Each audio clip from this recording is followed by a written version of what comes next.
Hi and welcome. I'm Kelsey Schmitz. I'm the School Mental Health Director for the Northwest Mental Health Technology Transfer Center, and I'm truly honored to have the opportunity to tell you a bit about a series titled Anchored in Our Roots.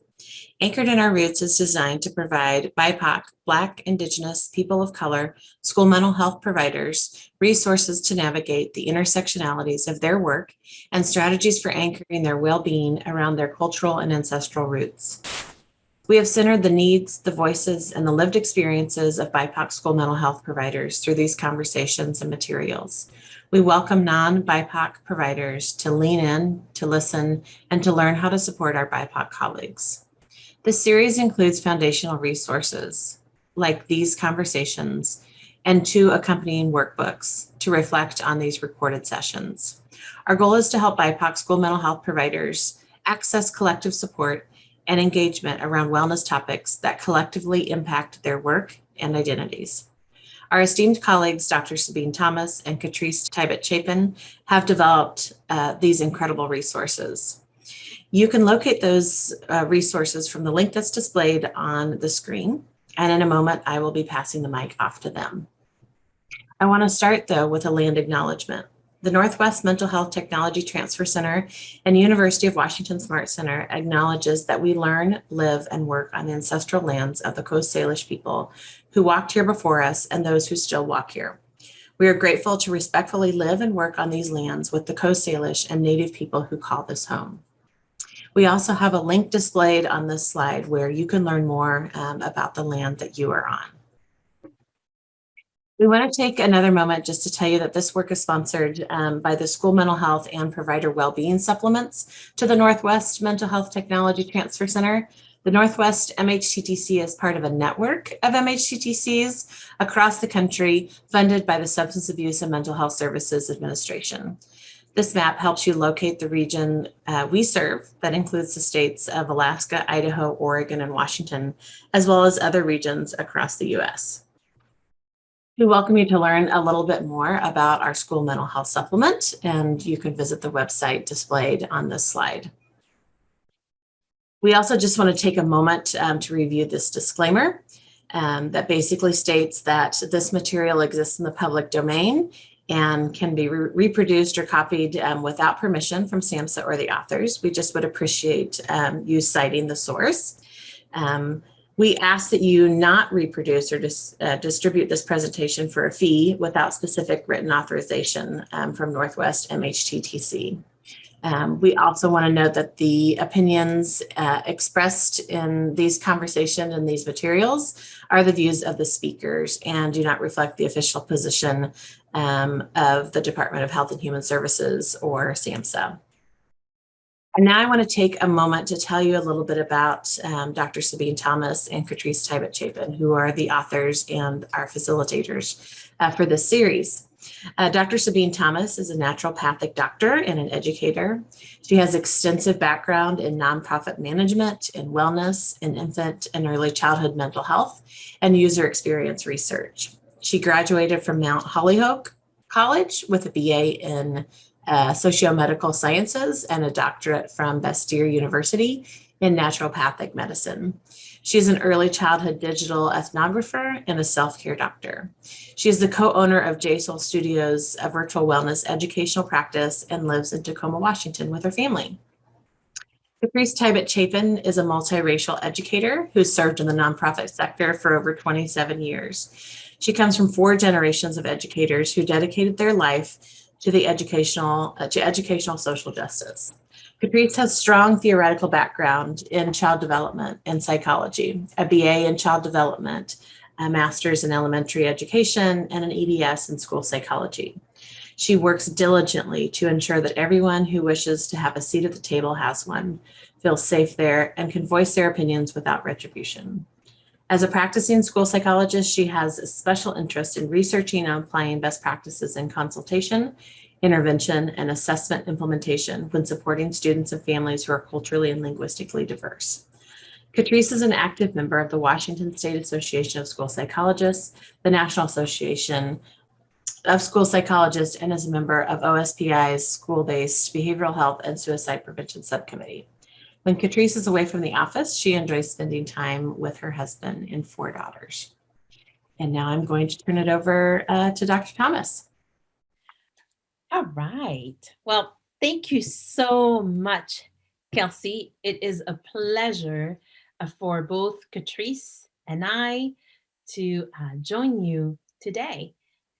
This is going to be really a conversation around uh, really exploring challenges that our school mental health providers are currently facing and navigating through, as well as areas of self care, self preservation, self appreciation, and really bringing out that magic around our roots and our culture. I am looking absolutely forward to our conversations, and I'm going to ask Catrice to introduce herself. Well, hello, everyone. My name is Catrice Tyrett Chapin. I go by she, her. I am currently supporting Vancouver Public Schools as a school psychologist at a high school. Really interesting experience, as I was an early learning provider for over 15, 20 years. And so I jumped into the high school arena, and it's been very unique, very enlightening, and it's a great learning process.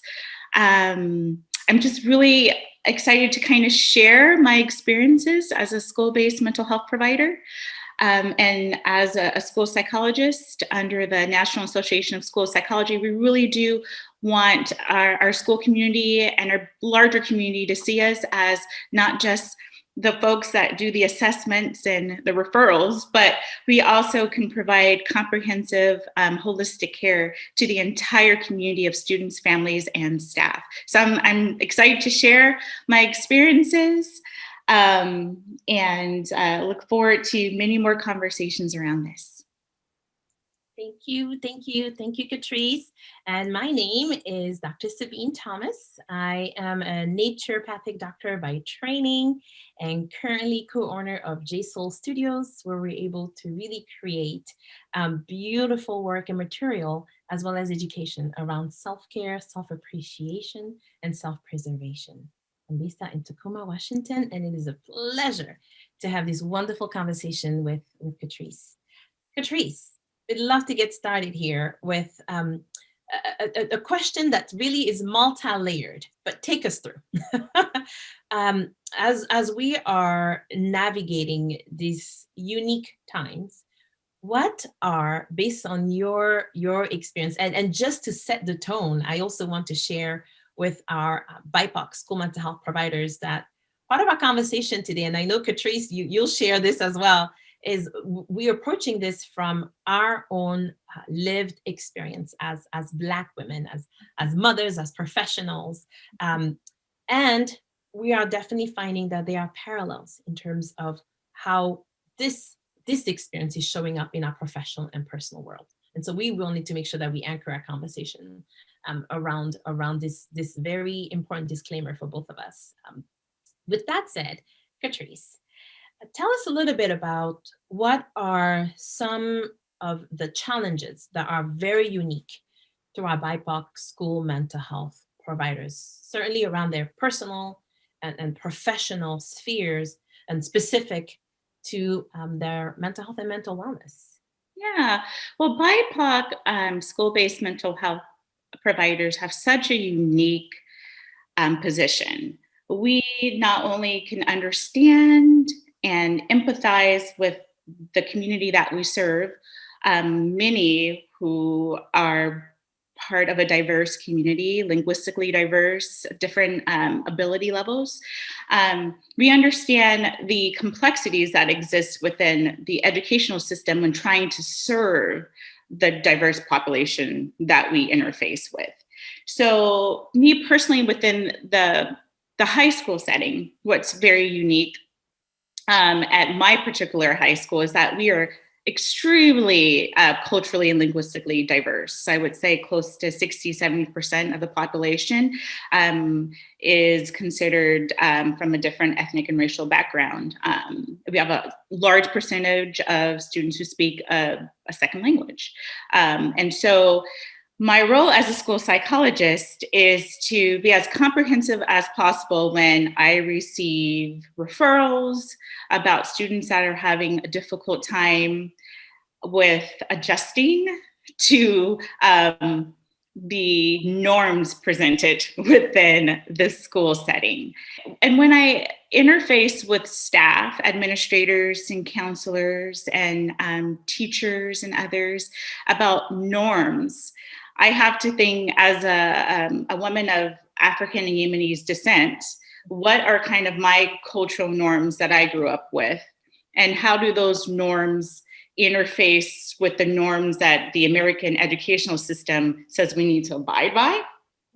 And so I come across some of the terms that we often use, which is like cultural stitching, which is like we have to be bicultural, right? So we have to understand what our own identity is within our home and our community setting, and then what is that school community norm, and what are those cultural pieces that we would need to learn.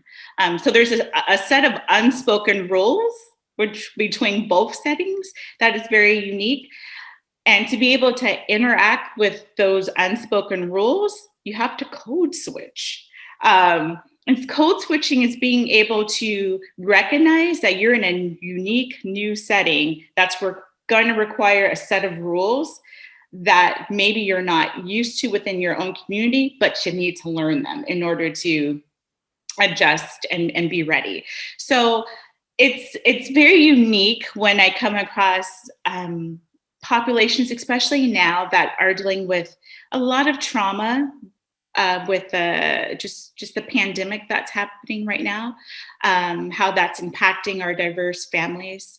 When I'm coming across the policing and how that's impacting our community. And at the high school level, I'm dealing with young adults that understand what's happening. So they are so our young adults are so used to like processing trauma within their community in a certain way. When they get into the school setting and they try to process that trauma, they are often ostracized for it, kind of punished for processing their trauma in a certain way.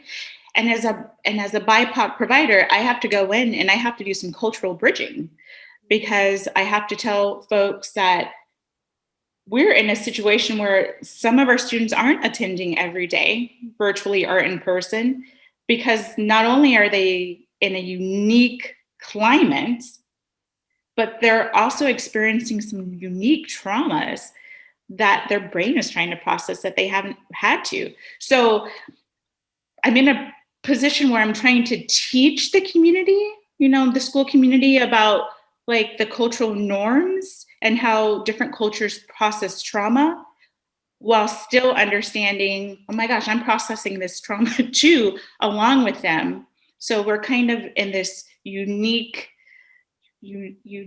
I don't know a better way of saying it, but kind of mixing of cultural norms. Does that kind of make sense? It does. I'm thinking when you said cultural stitching, the first imagery that came to mind, and there's so much history about quilting as well, when we think about the roots of quilt. But that's the first item that I started to think about, is really hanging on to every piece of our history and being able to wear these stitches when I think about a quilt and how it embraces layers of culture, personal, professional, is really being able to capture that. So I really appreciate you talking about cultural stitching, and then the space of showing up as a, in your case, a Black, school psychologist of Yemenese descent, to really being able to then say, I'm going to now, in addition to wearing my and capturing my cultural stitches, I'm also going to be the bridge, which in of itself is work. It is mental, emotional. It is a lot of work, and in many many instances when I want to celebrate the fact that I can wear that quilt and I can have staff and parents come to me to understand a little bit more about the traumas that exist within the community that we serve. I mean, that's a beautiful aspect. However, there are some times when I'm wearing that quilt, I'm like, is there someone better suited to share some of this? And I guess there's sometimes like just I might experience like a doubt that I understand the complexities that exist with our entire population, our diverse population. And then I have to realize, where's that coming from? Where's that doubt coming from that I might not be understanding how to culturally bridge this correctly? And then we come across different things such as like the imposter syndrome. Like I sometimes am asked by administrators, because I am the only Black person of color who is staffed within the mental health piece as a school psychologist. I'm asked to kind of bring light to different perspectives, to try to create a connection rapport with the school community, to kind of share information to staff about the nuances that has happened with the educational system, and how ability tracking and grouping exist. And so I'm charged with kind of being like the educational conduit, the cultural conduit, connecting those wires together for people. And I'm like, that's a lot to carry on, because I'm going to tell you, I might not be correcting the wires, and the light might not come on for everyone. And that could be like a fear that I sometimes have when I'm having to do this cultural bridging piece. But it's one that I feel like, as just a woman of African Yemeni descent, I have to do. It's like I'm charged to do it. And some of that charges, it's that whole superwoman piece. I'm curious as to what are ways in which you, in this space of cultural bridging and being in a real space of, as you've mentioned, sometimes having that imposter syndrome and being asked, and as you mentioned, charged with connecting these wires. How are you filling your own cup? Well, that's such a good question. I feel that the more, it's really interesting, the more that I'm charged with having to create cultural bridging opportunities for the community that I work with, the more that I actually get to be rooted in who I am, right? So the more I have to like investigate race relations, social justice issues, the intersectionality of abilities, ableism, right? The more that I have to get rooted and know more about my history. And then I come to this point of, oh my gosh, there's so much of my history that I just didn't know, I wasn't exposed to, because we're often just on the go. So for me, learning is filling up my cup. Learning about just education and how it's evolved over a period of time, learning about the intersectionality of how we exist in the world, learning about just about the push to advocate for a community and the different activists that did that. There's so many who are part of the BIPOC community, but there's so many allies that we have too. And that's been really inspiring for me, just to dig deeper in history, and just like the know thyself, and know thy community has been really rewarding. I think also just as the community has been dealing with trauma, and I've been working with different students and families about how they've been processing through the whole pandemic. It brought up a lot of just personal things for myself too. So part of my self-care and kind of filling my cup is to seek out support when I need it to, and get like therapeutic care. Because oftentimes we carry the burden of other folks. And sometimes the stories that other people share with us that they're going through, there's a parallel that we share amongst the BIPOC community. And so the idea of like vicarious trauma, cultural trauma, that is very true, and that does exist within the BIPOC school-based providers. And having to have a counselor help walk me through that has been really, really helpful.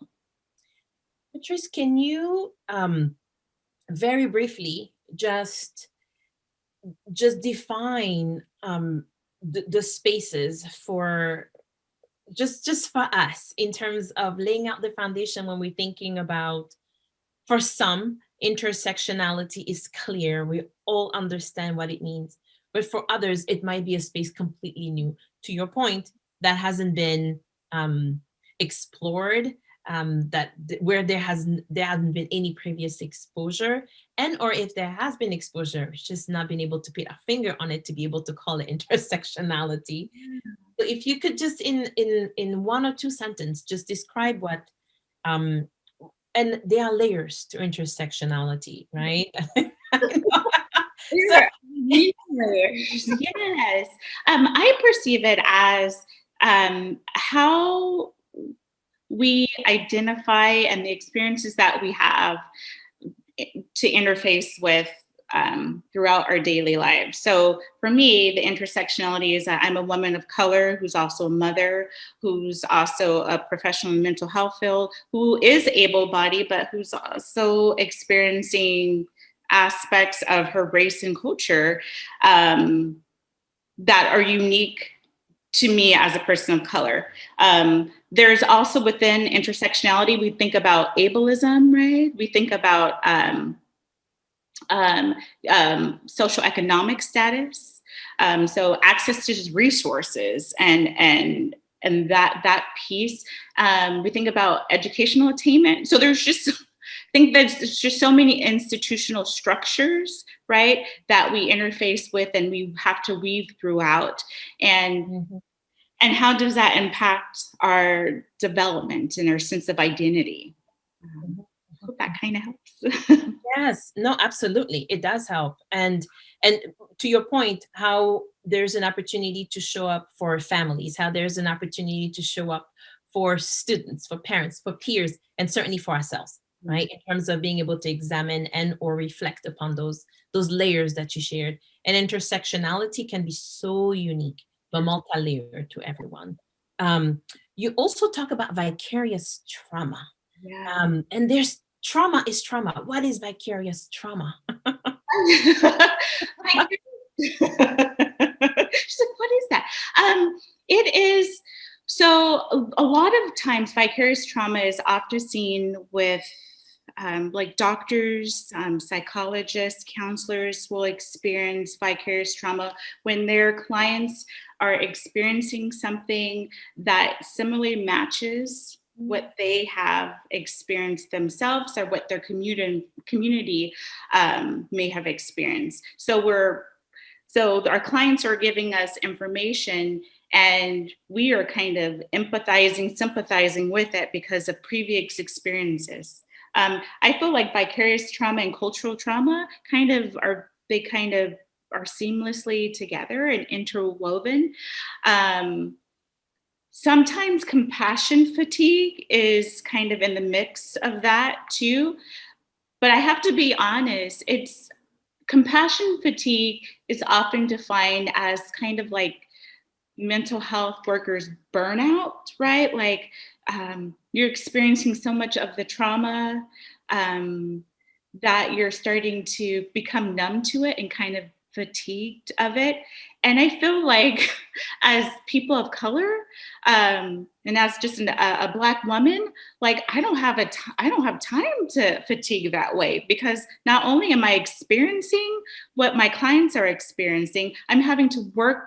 I have to be as 100% on as possible to help find solutions to encourage my clients to work through that, right? To understand what they're a part of and work through it. So I'm not I'm not going to say that no mental health providers of color, like, they don't experience compassion fatigue. I just feel like we probably experience more of racial battle fatigue.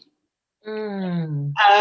If that's fair to say, because of the systemic oppression and marginalization that exists, that is fatiguing. Knowing that if you're the only Black person of color who is at your school, and you're having to deal with the oppressive discipline structures that are existing, oppressive or normal or educational normalized academia that exists that doesn't reflect your student population and has like racist or negative connotations to it. Because I feel like if we have curriculum that's set for all students, but this curriculum only mentions one sector of students, that is oppressive in nature, right? So not sharing the holistic curriculum of all students is kind of erasing a group of people's culture. And that is part of that racial battle fatigue, is like understanding those nuances that are happening, quietly happening, right? Because you don't know that your curriculum should be holistic. If you're a parent, sometimes like you just charge the school with taking care of your community. But as a BIPOC mental health provider, I have to look through, like, students are not always engaged because they don't see themselves within their school, within their curriculum. And so that's part, I believe, of that racial battle fatigue, is trying to bring a spotlight to some of these issues that are happening with discipline, special education referrals, the erasure of culture within curriculum, but still trying to work holistically with the team to come up with some better solutions. So I feel like we experience that more so than the compassion fatigue. It's just my personal experience. I thank you. Thank you for sharing, and thank you, because this continues to eliminate what may not necessarily be taken into consideration, even to reflection, because it sounds like and I'm not sure if opportunity is the word that I want to use here, but there are spaces, we'll call them, where school mental health providers are likely just going through the process. BIPOC school health providers, mental health providers are going through the process without having even an opportunity to unpack what you just shared, right? And or not being able to put a finger to a specific word and or a definition, or specifically have words to land to these, right, to these definitions. I am curious about it. I'm not sure if necessarily is a solution, but how have you, in your space as this bridge, right? This powerhouse that comes in as a bridge, how have you negotiated this space with peers, but also decision makers, when you've raised, right, when you've raised this up? How has it showed up? Have you landed, have you noticed that there are ears, that there is support there, and if you've come across a space where support hasn't necessarily showed up this way, how have you built that support, right, within that system? Yeah. Well, I felt, for me, part of my like personal growth is to have acquired as much information I could on how to share the experiences of BIPOC students and families to staff in a way that they could understand it and help me process it. as a whole. And so for me, I'm like, well, if I know something, if I can research something, if I can share something, let me just do some professional development training with the staff. And luckily, I have a really receptive administrative team that was like, go share it, speak it on the top of the mountains. Now, I did speak it on the top of the mountains, and I got a lot of people that were like, I don't understand. I'm like, okay. So I might have been a little zealous with my first one, which is fine, because I learned that I don't need to scale back. If I know the truth and I know I need to present information a certain way, that means that we just need to have some more trainings, right? So I remember I did a training not too long ago for our school team, just about ability grouping and tracking for our BIPOC student population, because we have a significant number of students who are very diverse, and just educational abilities, behavioral health. We have quite a few students that are part of the juvenile justice system. And so just trying to navigate those layers of who our students were with what kind of resources we can provide for our students and understand our students is really important to me. But at the time that I was presenting, we had come across a lot of stuff that was happening, like within the U.S. with the shootings and that happened in, I believe, Colorado. We had the Asian American and Pacific Islander, the hate crimes that were happening, and we have a huge population of Pacific Islanders at our school, and so. With that, I decided to do like a moment of silence to to just honor the lives that were lost and to just recognize as a group of people that we need to do this kind of stuff. We need to recognize what's happening.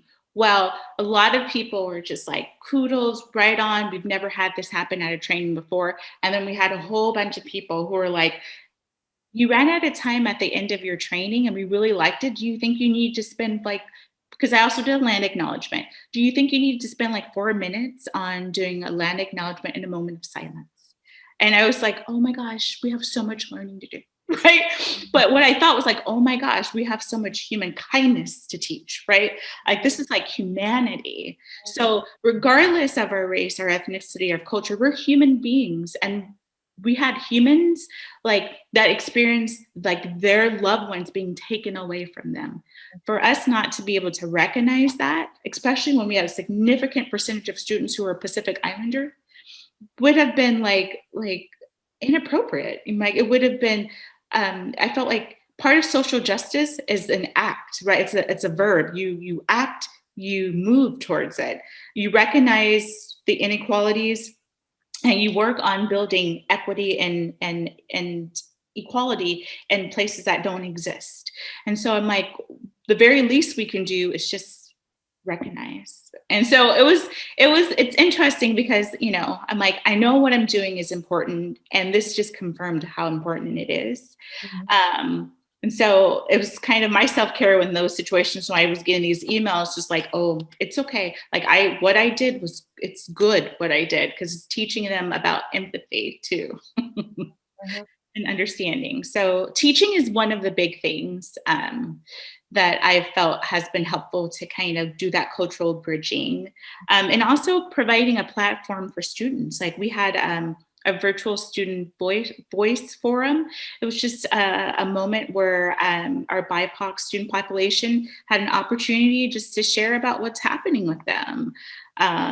What are they experiencing with the pandemic, with the political stuff that's going on, with the policing within their community. So it's just a time for just young adults to be able to share and to tell us what they need from us. So that was something that I thought was really important, and that I've tried to do to help bridge those cultural gaps. You're sharing around the reality of the past, 17 months now, roughly. I think we've stopped counting. Yeah. Has kind of made me think a little bit about a conversation I had with one of my favorite mentors and one of my friends. We talked about this, to quote her words, we were talking about a colleague, and she said, this colleague makes me feel seen. I feel like someone is finally and seen beyond beyond the individual that shows up physically, but seen across intersectionality in terms of how she's coming to work, showing up as a Black woman, showing as a mama.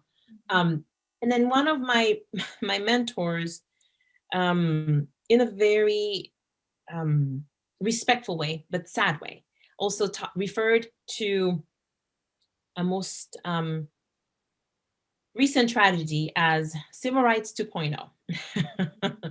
And my questions for you are really related around these two anecdotes around what if any, what has been, and I'm being very careful around this, but what has been the silver lining around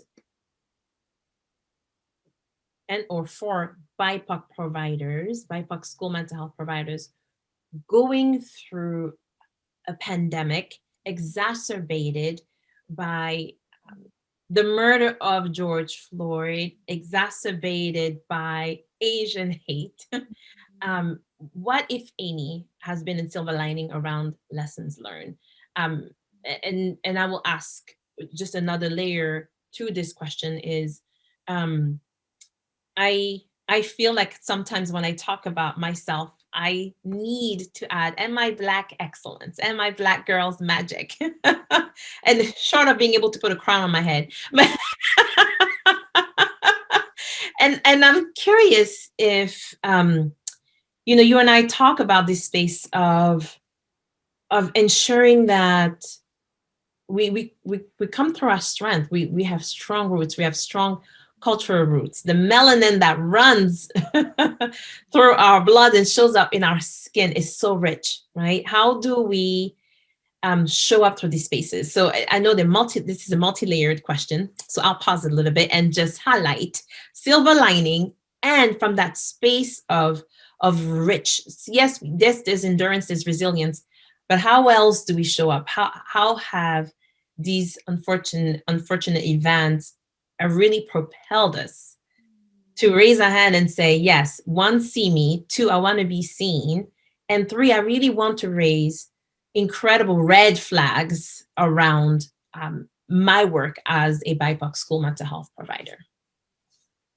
I would say a silver lining has been, there's so much publicity in social media that a lot of administrators and teachers and interventionists rely on BIPOC professionals to help navigate, define, and provide strategies to supporting our diverse population of students. So that reliance before was sometimes more of, I'm going to give you a little bit more work to do because you match this person's culture. And so I'm going to have you do all the hard work. Whereas right now, we're in a place as BIPOC providers where we can actually be teachers, right, to the folks that need to be actually serving the students. So we're not just understanding students, serving students, teaching students now. We're actually supporting the folks that should be doing it on a daily basis with information, strategies, and techniques that they can use from now onto the future. So I think that's one of the big pieces that I'm really excited about, is that people are ready to listen to us and are receptive to the strategies and the interventions that we're sharing. I think another piece is that silver lining is that I feel like we have just a wonderful voice now. Like we had a voice before, but we were often put in positions where, like if I was in a meeting and I needed to talk about cultural bridging, of course I would bring it up But there are certain times where I'm like, I'm just really tired of talking about this topic like every day. So I'm just going to be kind of quiet, or I'm just not going to I'm going to tread the water a little bit, because I got to keep myself mentally sane, because we keep talking about the same thing over and over. But now we're in a point where like I can just yell it out loud and boldly. Of course, understanding, you have to understand your community that you're working with, but I can voice it so much more loudly and clearly and more confidently what we need to do for changes. And our folks are receptive to it. I'm like, I don't think I'm like at all like a tiger. But I'm not a kitten either. So, right. So I'm like, when I'm thinking about voicing it loudly, I'm more thinking about like, how do we assert ourselves where we're not seen as like the angry Black woman or someone who is like combative, right? We're now at a stage where we're past the angry Black woman, because we're dying, like, by, right? Like not on our own volition, but like people are literally killing off our community. And so it's more like, how do we like help preserve and save a group of people, like from things that are beyond their control, right? I feel like the school population is, at least where I'm at, they're really eager to try to help versus harm. And so that's been really helpful. I can only imagine, right? As you've mentioned, being able to say it and really being able to say it always with confidence, no matter what, and having an opportunity. You see, I think during the pandemic, the demystifying space around mental health and mental wellness is one layer. Still is. I'm now seeing so much more knowledgeable conversation, comfortable conversation, fluid conversation around self-care, self-preservation, self-appreciation, as I like to call it, and define it. And at the same time, layered with our racial injustices, folks are now able to say, I did not, which I've heard so many times, I did not know. Mm-hmm.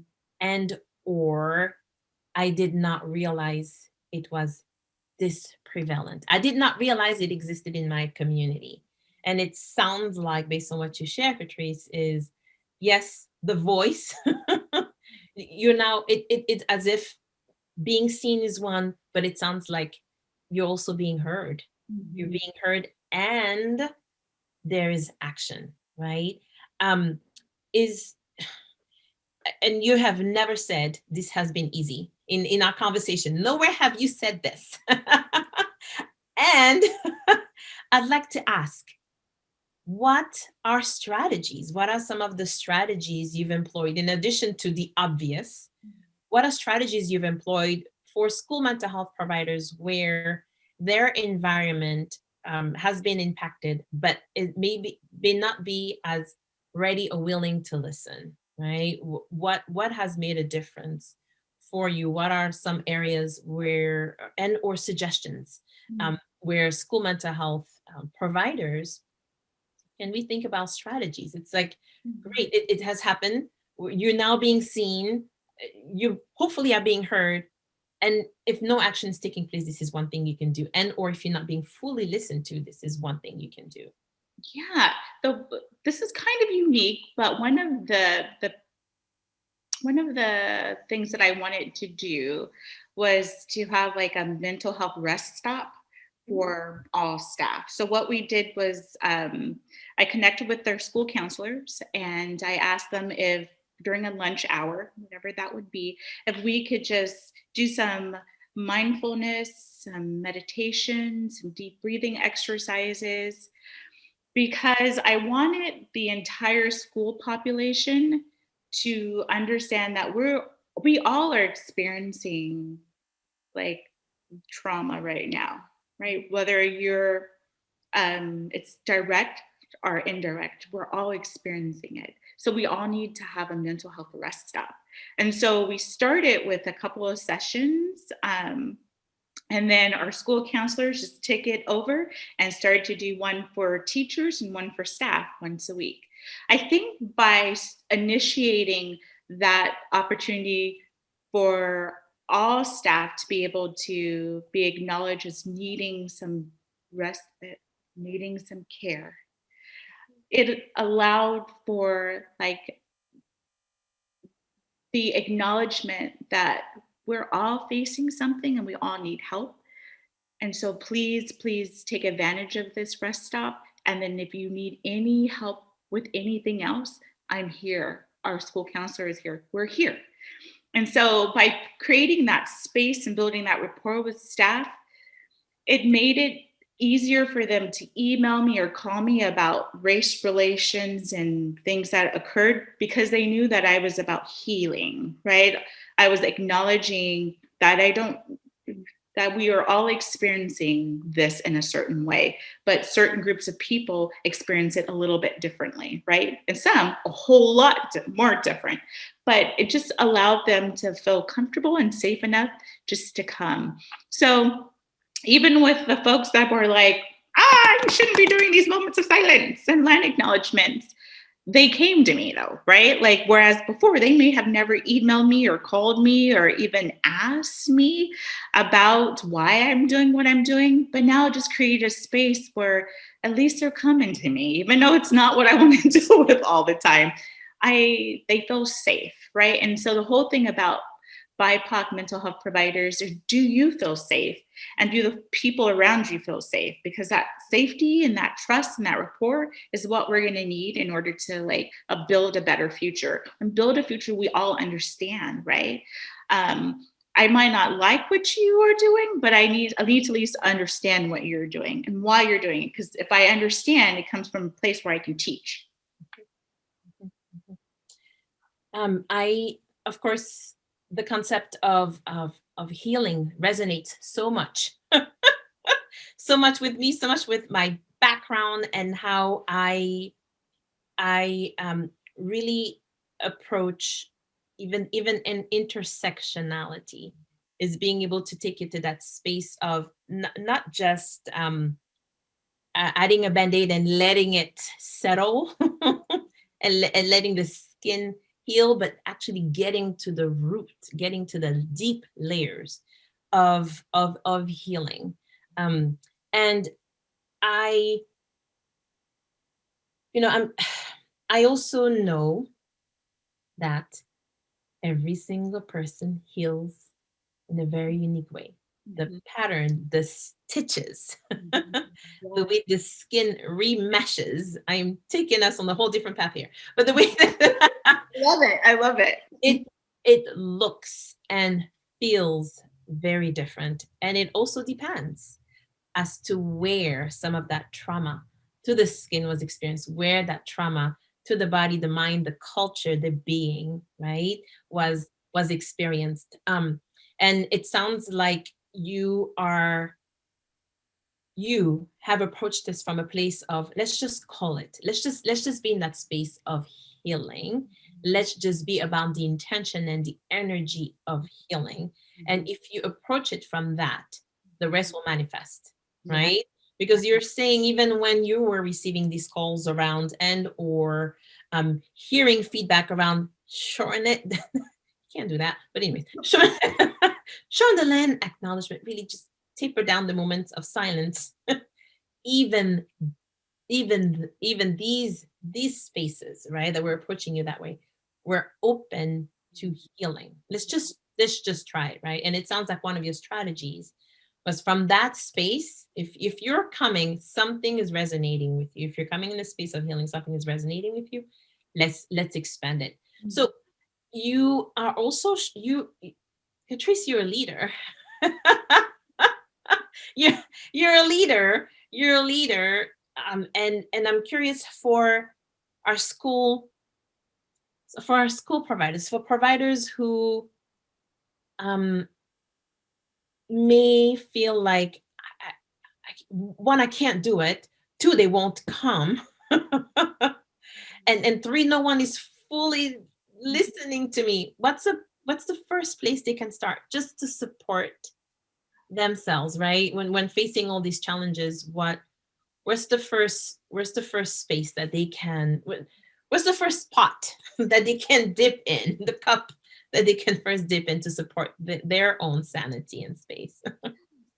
I was reading like this parents magazine article about kiddos that have like scrapes or ouchies or eczema, just wounds that are open, that you want to keep it moist. You don't want to you don't want it to scab up, right? Because scabbing leads to scarring and all that. So when I read that, I was like, keeping it moist, okay. You know I'm going for with this. But I thought, wow, what an interesting concept is keeping yourself hydrated, keeping yourself aware and actively engaged in the here and now, and being mindful of that piece. So I feel like just the act of being mindful of where you're at, what you're experiencing, and what you want is like a good first step. It's just knowing that. And I think knowing that gets to the roots, right? Like you got to water yourself, right? So it comes to some of the basic pieces of like healthy nutrition. It comes through hydration, comes through exercise, comes through getting your vitamin D, your sunlight. I mean, if you can't change anything around you right now, you can change you though, right? And you can start doing those self practices. And I'm so excited about our next segment because we're going to be able to dig deep into that even more. Patrice, that is perfect. Thank you indeed. You took it and run with it, and I love it. I love it because it applies. I love what you shared and want to highlight it, that there's only one element that is that you're really able to move with, and that is yourself. There is absolutely nothing about the environment that one can change lest the environment is willing to move with it. However, you can continue to support, maintain, keep yourself strengthened, right? Mind, body, and soul. And so I'm looking forward to our next conversation, which will, in fact, really focus around roots. You've talked about it, really anchoring those roots, keeping those roots moist, hydrated, fed, keeping the soil really that continues to support these roots as well fed with nutrition. And so I thank you, Catrice, for engaging in this conversation. Thank you, Kelsey, who got us introduced here in terms of the work that we're going to continue doing, the conversation, the enriching conversation we're going to continue. Our next conversation will be around really strategies around self-care, for sure. Self-care as in we understand it, self-preservation, as I like to think of as the next layer of self-care, very specific, particularly to us as Black women and BIPOC community and members of the BIPOC community. And then the third layer, as I like to think of it, is self-appreciation. So I'm looking forward to our next conversation. Thank you so much. Thank you so much, Catrice. And for everyone who's listening to us and or watching us, know that many of the definitions that Catrice mentioned, the points that Catrice mentioned, will be a little bit more defined in our accompanying workbook. And so we're encouraging you to view and or work through some of these pages, do your own reflection, engage with the words. I think that's the first space. We both think this is a great space to be able to start thinking about definition and anchoring ourselves around them. So thank you so much, and be ready for our next conversation. Thank you, Catrice. Thank you, Dr. Kopp. Thank you so much, Catrice and Sabine, for that conversation. I heard themes around the intersectionalities of BIPOC school mental health providers. I heard you all speak to vicarious trauma and a term that was new to me, which was racial battle fatigue. I heard you talk about safety and trust and healing. And Patrice, I really liked how you talked about being mindful of where you're at. And if you can't change anything around you, you can change you. Which leads us into our next conversation, as you mentioned, on self-care strategies, self-preservation, and self-appreciation. I really hope you all will take the time to watch this very important next recorded conversation. And just a reminder to reach out to the Northwest MHTTC School Mental Health Supplement. Here is our contact information. You're welcome to join our newsletter, and we encourage you to connect with us on social media. Thank you for your time today.